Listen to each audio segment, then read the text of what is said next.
Hello students, welcome to my channel vision Guru. So ఇవాళ మనం లోకగీత్లోని part 4 explanation అనేది చూద్దాము. సో ఫస్ట్ మనం లోకగీత్ కవి పరిచయం పార్ట్ 3 వరకు మనము ఎక్స్ప్లెనేషన్ అనేది చూసాము. ఏ రకాలైనటువంటి జానపద గీతాలు ఉంటాయి, ఎవరెవరు పాడుకుంటారు, సో దీని గురించి తెలుసుకున్నాము. సో మనం ఇవాళ 4th పార్ట్ ఎక్స్ప్లెనేషన్ చూస్తున్నాము. देखिए చూడండి పిల్లలు, अनंत संख्या अपने देश में स्त्रियों के गीतों की है तो ये गीत भी लोकगीत ही, पर अधिकतर इन्हें औरतें ही गाती है. సో చూడండి, ఈ జానపద గేయాల్లో చూసుకున్నట్లయితే అనంత సంఖ్య, ఎక్కువ సంఖ్యలో మన దేశంలో స్త్రీలు పాడుకునేటువంటి పాటలు ఎక్కువగా ఉన్నాయంట. సో హై తో ఏ భీ లోకగీత్ హీ హై. సో అంటే ఏంటి, స్త్రీలు పాడుకునే పాటలు ఎక్కువ ఉన్నాయి, ఈ పాటలు కూడా మనకి ఫోక్ సాంగ్స్, జానపద గీతాల కిందకే వస్తాయి. పర్ అధికతర్ ఇన్హే ఔరతే హీ గాతీ హై. కానీ ఈ పాటల్ని స్పెసిఫిక్గా ఎక్కువ ఆడవాళ్ళు మాత్రమే పాడతారు. ఇన్హే సిరస్తి भी अधिकतर वही है. वैसे मर्द रचने वालों या गाने वालों की भी कमी नहीं है, पर इन गीतों का संबंध विशेषतः स्त्रियों से है. इस दृष्टि से भारत इस दिशा में सभी देशों से भिन्न है, क्योंकि संसार के अन्य देशों में स्त्रियों के अपने गीत मर्दों या जनगीतों से अलग और भिन्न नहीं है, मिले जुले ही है. సో మనం ఇంతసేపటి నుంచి ఇన్ని వీడియోస్లో నుంచి ఏం చెప్పుకుంటూ వస్తున్నాము. సో ఫోక్ సాంగ్స్, पहाड़ी गीत होते हैं, विदेश या इस तरह अलग अलग तरह के గీతం కే బారే మే హమ్నే చర్చా కియా థా. సో ఈ విధంగా మనము జంగ్లీ లోకగీతం చెప్పాము, అదేవిధంగా కొండ ప్రాంతాల వాళ్ళు పాడుకునేటువంటివి చెప్పాము. సో ఇలా వేరువేరుగా చెప్పుకుంటూ వచ్చాము. అలాగే మనం ఆ పాటలు చూసుకున్నట్లయితే ఆడవాళ్ళు ఎక్కువగా పాడుకునేటువంటి పాటలు ఉంటాయి, అవి కూడా మనకి ఈ జానపద గీతాల కిందకే వస్తాయి.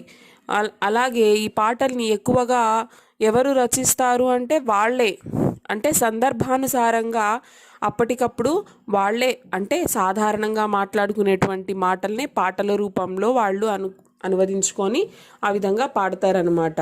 సో మన భారతదేశంలో చూసినట్లయితే సో రకరకాల కల్చర్స్ ఉన్నాయి, రకరకాల రిలీజియన్స్ ఉన్నాయి. ఎవరి కల్చర్కి తగ్గట్టుగా వాళ్ళు, ఏ ప్లేస్కి తగ్గట్టుగా వాళ్ళు, ఏ భాషకి బోలి ఏదైతే వాళ్ళు మాట్లాడతారో ఆ యాసకి తగ్గట్టుగా సో దాని ప్రకారం అక్కడ పాడడం జరుగుతుందన్నమాట. तो देखिए, अन्य देशों में स्त्रियों के अपने गीत मर्दों या जनगीतों से अलग और भिन्न नहीं है, मिले जुले ही है. సో మిగతా దేశాల్లో చూసుకున్నట్లయితే మనము ఈ జానపద గేయాలు తీసుకున్నప్పుడు, జానపద గీతాలు అనేవి తీసుకున్నప్పుడు ఏమవుతుందంటే, సో స్త్రీల పాటలు వేరుగా, పురుషుల పాటలు వేరుగా ఇలా ఉండవు, అన్నీ ఒకేలా ఉంటాయి. సో అన్ని సాంగ్స్ ఒకేలా ఉంటాయి, అందరూ పాడుకునే విధంగా అలా ఉంటాయి అన్నమాట.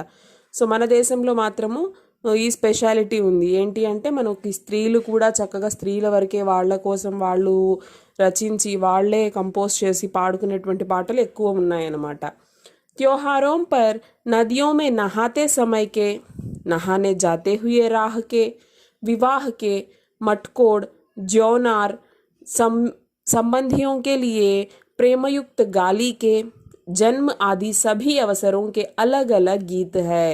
సో మనం చెప్పుకున్నాము ఆడవాళ్ళు ఎలాంటి పాటలు ఎప్పుడు పాడుకుంటారు అంటే సందర్భానుసారంగా, అంటే ఏంటి, అకేషన్ వైజ్ ఆ టైమింగ్కి తగ్గట్టుగా. ఎలా అంటే ఇప్పుడు ఇవాళ రేపులో చూసుకున్నట్లయితే మనం ఈ రోజుల్లో అయితే ఎవరు నదుల దగ్గరికి వెళ్ళి స్నానాలు చేయడం లేదు, కానీ పాత రోజులు చూసుకున్నట్లయితే మనము ఎక్కువగా స్త్రీలు కానివ్వండి, పురుషులు కానివ్వండి, నదులలో, చెరువులలో ఇలా వెళ్ళి స్నానాలు చేసేవాళ్ళు. సో ఆడవాళ్ళు ఏం చేసేవాళ్ళు, ఒకరిద్దరుగా కాకుండా గుంపులుగా వెళ్తారు. వాళ్ళు అలా వెళ్ళేటప్పుడు ఏం చేస్తారంటే, వాళ్ళ టైంపాస్ కోసం అనమాట, వాళ్ళకి అదే ఎంటర్టైన్మెంట్. సో వాళ్ళు ఏం చేస్తారు, ఆ దారి పొడుగున స్నానానికి వెళ్ళేటప్పుడు ఆ దారిలో పాడుకోవడానికి కొన్ని పాటలు అలా పాడుకుంటూ సరదాగా వెళ్తారనమాట. అలాగే నదులలో స్నానాలు చేసుకునేటప్పుడు జలకాలాడుతూ అలా పాటలు పాడుకునేవాళ్ళు. తర్వాత ఏవైనా పెళ్ళిళ్ళకి వెళ్ళినప్పుడు అక్కడ కూడా, సో మనం ఈ లెసన్ స్టార్టింగ్లో చెప్పుకున్నాము. సో మెహందీ ఫంక్షన్లో కానీ, సంగీత్ ఫంక్షన్, ఇలా డిఫరెంట్ ఫంక్షన్స్ ఉంటాయి. సో అలా పెళ్ళిళ్ళల్లో, తర్వాత ఆడపిల్లకి పెళ్ళైపోయిన తర్వాత అత్తవారింటికి పంపేటప్పుడు కొన్ని పాటలు, ఇలా వాళ్ళకి రకరకాల పాటలు అనమాట.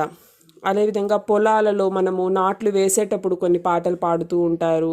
అలాగే సంబంధియోంకే లియే ప్రేమయుక్త గాలికే, ఇది చూడండి ఏంటి, మనకి బాగా దగ్గర వాళ్ళని మనం ప్రేమగా తిట్టేటప్పుడు కూడా కొన్ని పాటలు పాడుకుంటారంట. అదేవిధంగా ఎవరైనా పుట్టినప్పుడు, సో జన్మ, అలా ఒక్కొక్క సందర్భానికి తగ్గట్టు రకరకాల వేరే వేరే డిఫరెంట్ సాంగ్స్ ఉంటాయన్నమాట.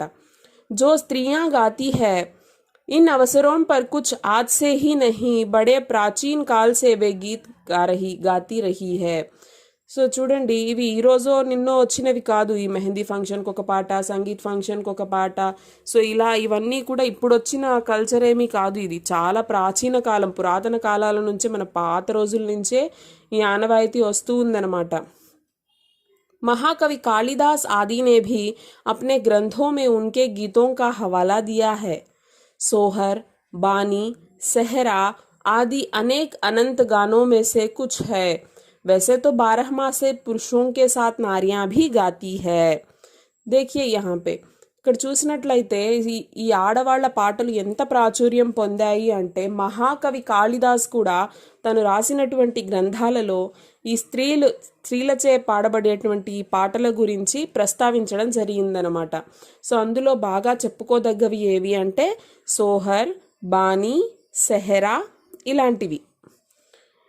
एक विशेष बात यह है कि नारियों के गाने साधारणतः अकेले नहीं गाए जाते हैं, दल बांधकर गाए जाते हैं. तो देखिए, మామూలుగా చూసుకున్నట్లయితే ఈ స్త్రీలు పాడుకునేటువంటి పాటలు ఎప్పుడూ సోలోగా పాడరనమాట. వాళ్ళు ఒక్కరే పాడరు. ఎలా పాడతారు? దళ్ అంటే సమూహం, గ్రూప్.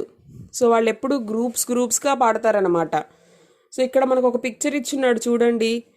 సో ఒక ఫంక్షన్లో మనకి లేడీస్ అంతా ఒక చోట కూర్చొని ఒకరు ఇలా వాయిస్తూ, అలా వాళ్ళందరూ కలిసి కట్టుగా గ్రూప్స్ లాగా కూర్చొని పాడుతారనమాట.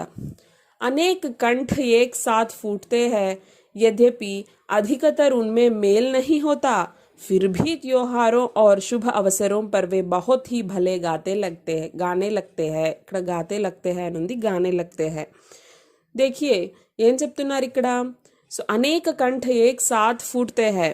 సో అనేక మంది యొక్క గొంతులు ఒక్కసారిగా పాడతారనమాట అందరూ కలిసి. కానీ చూసుకున్నట్లయితే నిజానికి చెప్పాలి అంటే అందరి గొంతులు ఒకే రాగం మీద ఉండవు, వేర్వేరుగా ఉంటాయి, ఎవరి తాళం వాళ్ళు వేస్తుంటారు. కానీ వాళ్ళందరూ కూడా పండగలు, శుభావసరాలు అంటే మనకి శుభకార్యాలు ఏవైనా జరిగినప్పుడు కానీ ఈ విధంగా సంతోషంగా వాళ్ళందరూ కూడా చాలా చక్కగా పాడతారనమాట. गांवों और नगरों में गायिकाएं भी होती है जो विवाह, जन्म आदि के अवसरों पर गाने के लिए बुला ली जाती है. సో ఈ విధంగా గ్రూప్స్గా పాడతారు. ప్లస్ అంతేకాకుండా మనకి చిన్న చిన్న ఊర్లలో కానీ కొంచెం గ్రామాలు, సిటీస్లో కూడా అక్కడక్కడ కానీ గాయికాయే, సింగర్స్ అంటే అందరిలో కంటే కొంచెం బాగా పాడేవాళ్ళు ఎవరో ఒకరు ఉంటారనమాట. సో అలాంటి వాళ్ళని ఏం చేసేవాళ్ళు అంటే ఏదైనా అకేషన్, ఫంక్షన్ ఉన్నప్పుడు వాళ్ళని స్పెషల్గా పిలిచేవాళ్ళు పాడడం కోసం. ఎవరికైనా బాబు పుట్టాడు, సో ఆ సంతోషాన్ని అందరితో పంచుకుంటూ అక్కడ వాళ్ళందరూ కొంచెం ఎంటర్టైన్ అవ్వడం కోసం ఆవిడ్ని పిలిచి పాట పాడిపించుకునేవారు అనమాట. सभी ऋतुओं में स्त्रियां उल्लासित होकर दल बांधकर गाती है. ప్రతి సీజన్లో కూడా ఆడవాళ్ళంతా కూడా చాలా ఎనర్జెటిక్గా, చాలా ఉత్సాహంగా వాళ్ళందరూ కూడా గ్రూప్స్గా పాటలు పాడేవాళ్ళు. पर होली, बरसात की कजरी आदि तो उनकी अपनी चीज़ है जो सुनते ही बनती है. पूरब की बोलियों में अधिकतर मैथिल कोकिल विद्यापति के गीत गाए जाते हैं, पर सारे देश के कश्मीर से कन्याकुमारी तक और काठियावाड़, गुजरात, राजस्थान से उड़ीसा, आंध्र तक अपने अपने విద్యాపతి है. సో చూడండి ఇక్కడ ఏం చెప్తున్నారు. సో మన ఆడవాళ్ళు సంవత్సరంలో ఉన్నటువంటి ప్రతిరోజు కూడా వాళ్ళు ఎనర్జెటిక్గానే పాడతారు. కానీ మనకి స్పెషల్ అకేషన్స్లో ఇంకా స్పెషల్ ఏంటి అంటే హోలీ, తర్వాత వర్షాలు కురిసినప్పుడు, పొలాల కోసం వర్షాలు ఎంతో ముఖ్యం. సో మొదటి వర్షం కురిసినప్పుడు ఇలా అంటారు కదా. సో అలాంటప్పుడు వాళ్ళు ఇంకా ఎంతో సంతోషంగా ఈ పాటలు అనేవి పాడేవాళ్ళు. ఇక్కడ మైథిల్ కోకిల్ విద్యాపతి. సో ఈ విద్యాపతి గురించి ఎందుకు చెప్తున్నారు అంటే, సో పూరబ్ కి బోలియో మే ఇక్కడ చూడండి, మైథిల్ కోకిల్ అనేటువంటి ఆయన, సో విద్యాపతి అనేటువంటి ఆయన యొక్క బిరుదు అనమాట. ఏంటి మైథిల్ కోకిల్? మైథిల్ కోకిల్ కోన్ హై? విద్యాపతి హై. సో ఆయన పాటలు చాలా ప్రాచుర్యం పొందాయి, ఆయన చాలా ప్రాచుర్యం పొందిన వ్యక్తి. సో అలాంటి ఆయనతో ఏమని కంపేర్ చేస్తున్నారు? ఎలాగైతే ఆయన అంత ఫేమస్ అయ్యాడో అలాంటి ఆయన ఇక్కడ చూడండి, సారే దేశ్కే కశ్మీర్ సే కన్యాకుమారి తక్, మన పూర్తి భారతదేశంలో కాశ్మీర్ నుంచి కన్యాకుమారి దాకా, అంతేకాకుండా కాఠియావాడ్, గుజరాత్, రాజస్థాన్ సే ఉడిస్సా, ఆంధ్రప్రదేశ్ తక్ భీ, సో అన్ని చోట్ల ప్రతి చోట కూడా అప్నే అప్నే విద్యాపతి హై. కౌన్ హై? స్త్రీయా హై. సో ఆడవాళ్ళు ఎక్కడైనా ఉంటారు కదా, ప్రతి చోట ఉంటారు. అంటే అంతటి గొప్పవాళ్ళు, ఆడవాళ్ళు కూడా ఏం తక్కువ తినలేదు. మైథిల్ కోకిల్ విద్యాపతి యొక్క అంత ప్రాచుర్యం పొందినటువంటి వ్యక్తి, అంత గొప్పవాళ్ళు ప్రతి చోట ఉన్నారు, ఆడవాళ్ళు ప్రతి చోట ఉన్నారు కాబట్టి ఇక్కడ ఆయనతో కంపేర్ చేస్తున్నారనమాట. स्त्रियां ढोलक की मदद से गाती है, अधिकतर उनके गाने के साथ नाच का भी फुट होता है. స్త్రీయా ఢోలక్ కి మదద్ సే, यहाँ पे आप देख सकते हैं, ఇక్కడ మీరు చూడొచ్చు ఈ పిక్చర్లో చూసినట్లయితే ఢోలక్ వాయిస్తున్నారు ఆవిడ. సో ఎక్కువగా దీని హెల్ప్తోనే స్త్రీలు పాటలు పాడేవారు ఢోలక్ వాయిస్తూ. సో వీళ్ళ పాటలు ఎలా ఉండేవి అంటే, ఎక్కువగా పాటలతో పాటు వీళ్ళు డాన్స్ కూడా చేస్తూ పాటలు పాడేవాళ్ళు. గుజరాత్ కా ఏక్ ప్రకార్ కా దళీయ గాయన్ గర్బా హై. సో గుజరాత్లో బాగా ఫేమస్ అయినటువంటి గ్రూప్ సాంగ్స్ ఏంటి అంటే గర్బా. గర్బా అనేది ఏంటి అంటే డాన్స్ చేస్తూ పాడతారనమాట. జిసే విశేష్ విధి సే घेरे में, घेरा मतलब రౌండ్, సో రౌండ్గా ఘూమ్ ఘూమ్ కర్ ఔరతే గాతీ హై. స్త్రీలంతా ఏం చేస్తారు అంటే గర్బా. గర్బా అంటే ఎలా ఉంటుంది అంటే వీళ్ళందరూ రౌండ్గా తిరుగుతూ డాన్స్ చేస్తూ పాట పాడుతూ ఉంటారనమాట.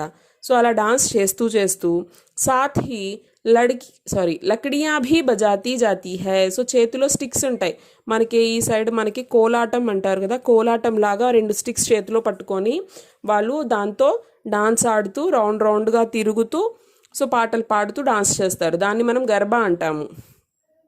జో బాజేకే కామ్ కర్తీ హై. సో డ్రమ్స్కి బదులుగా ఆ స్టిక్స్తో వాళ్ళు దాన్ని ప్లే చేస్తూ మ్యూజిక్కి తగ్గట్టుగా ఆడతారనమాట. ఇస్మే నాచ్ गान साथ साथ चलते हैं. वस्तुतः यह नाच ही है, सभी प्रांतों में यह लोकप्रिय हो चला है. इसी प्रकार होली के अवसर पर ब्रज में रसिया चलता है, जिसे दल के दल लोग गाते हैं. स्त्रियां विशेष तौर पर, देखिए ఇక్కడేం చెప్తున్నారు, మనకి గర్బా గురించి చెప్పారు. అదేవిధంగా తర్వాత చూసినట్లయితే ఈ గర్బా అనేది ప్రతి చోట కూడా ఫేమస్ అయిపోయింది. ఇప్పుడు ఇంతకుముందు రోజుల్లో అయితే గుజరాత్లోనే ఎక్కువ, ఇప్పుడు కూడా గుజరాత్ సైడ్ ఎక్కువ దీన్ని మామూలుగా గర్బాని చేయడం జరుగుతుంది ఆడవాళ్ళు అంతా కూడా. సో మనకి ఇప్పుడు ప్రతి ప్లేసెస్లో కూడా నవరాత్రులు జరిగినప్పుడు కానీ అలాంటి అకేషన్స్ అప్పుడు సో చాలా చోట్ల, ప్రతి ఒక్క గుజరాత్ అనే కాదు ప్రతి చోట కూడా ఈ గర్బా అనేది చాలా ఫేమస్ అయిపోయిందనమాట. సో అదేవిధంగా హోలీ నాడు బ్రజ్లో చూసినట్లయితే రసియా అని, అది కూడా ఒక సాంగ్స్ డాన్స్ లాగే ఉంటుంది. దాంట్లో అయితే చిన్న స్టిక్స్, కోలాటం స్టిక్స్ లాగా కాకుండా పెద్ద స్టిక్స్ ఉంటాయి అన్నమాట. సో ఆ స్టిక్స్తో స్త్రీలు పురుషులు అంతా కూడా గ్రూప్స్ ఫామ్ అయ్యేసి వాళ్ళు కూడా డాన్స్ చేయడము, పాటలు పాడడము, సో ఇలా అంతా చేస్తారు. गाँव के गीतों के वास्तव में अनंत प्रकार है. गाँव के गीतों के वास्तव में अनंत प्रकार है. जीवन जहाँ इठला कर लहराता है, वहाँ भला आनंद के स्रोतों की कमी हो सकती है. उद्दाम जीवन के ही वहाँ के अनंत संख्यक गाने के प्रतीक है. సో చూడండి ఏం చెప్తున్నారు. సో గాँव के गीतों के वास्तव में अनंत प्रकार है. నిజానికి చెప్పాలంటే సో మన పల్లె పాటల్లో చాలా రకాలున్నాయి. जीवन जहाँ इठला कर लहराता है, वहाँ भला आनंद के स्रोतों की कमी हो सकती है. సో ఎక్కడైతే జీవితం అనేది ఎగసి పడుతూ ఉందో అలలలాగా, అక్కడ మనకి సంతోషాలకి కొదవ ఉంటుందా? సో ఏంటి ఆ సంతోషాలు మన జీవితంలో అంటే ఈ అనంత సంఖ్యలో ఉన్నటువంటి ఈ పాటలే. సో ఈ పాటల వల్లే మన జీవితం ఆనందంగా కొనసాగుతుంది అని చెప్తున్నారు. ఇది మనకి లోకగీత్ లెసన్ అనమాట. సో ఇందులో లోకగీత్ ఎన్ని రకాలుగా ఉన్నాయి, ఏ ఏ ప్లేస్లో ఎలాంటి పాటలు, అంటే ఆ ఫోక్ సాంగ్స్ జానపద గీతాలు సో ఏ ఏ ప్లేస్లో ఎలాంటి పాటలు పాడుకుంటారు, ఆ పాటలు ఎవరు పాడతారు, ఎలా పాడతారు, ఇవన్నీ కూడా ఇందులో మనం చెప్పుకోవడం జరిగింది. సో దీనికి సంబంధించి ఏమైనా డౌట్స్ ఉంటే కామెంట్ సెక్షన్లో పెట్టారంటే నేను క్లారిటీ ఇస్తాను. Thank you. నెక్స్ట్ వీడియోలో కలుద్దాం.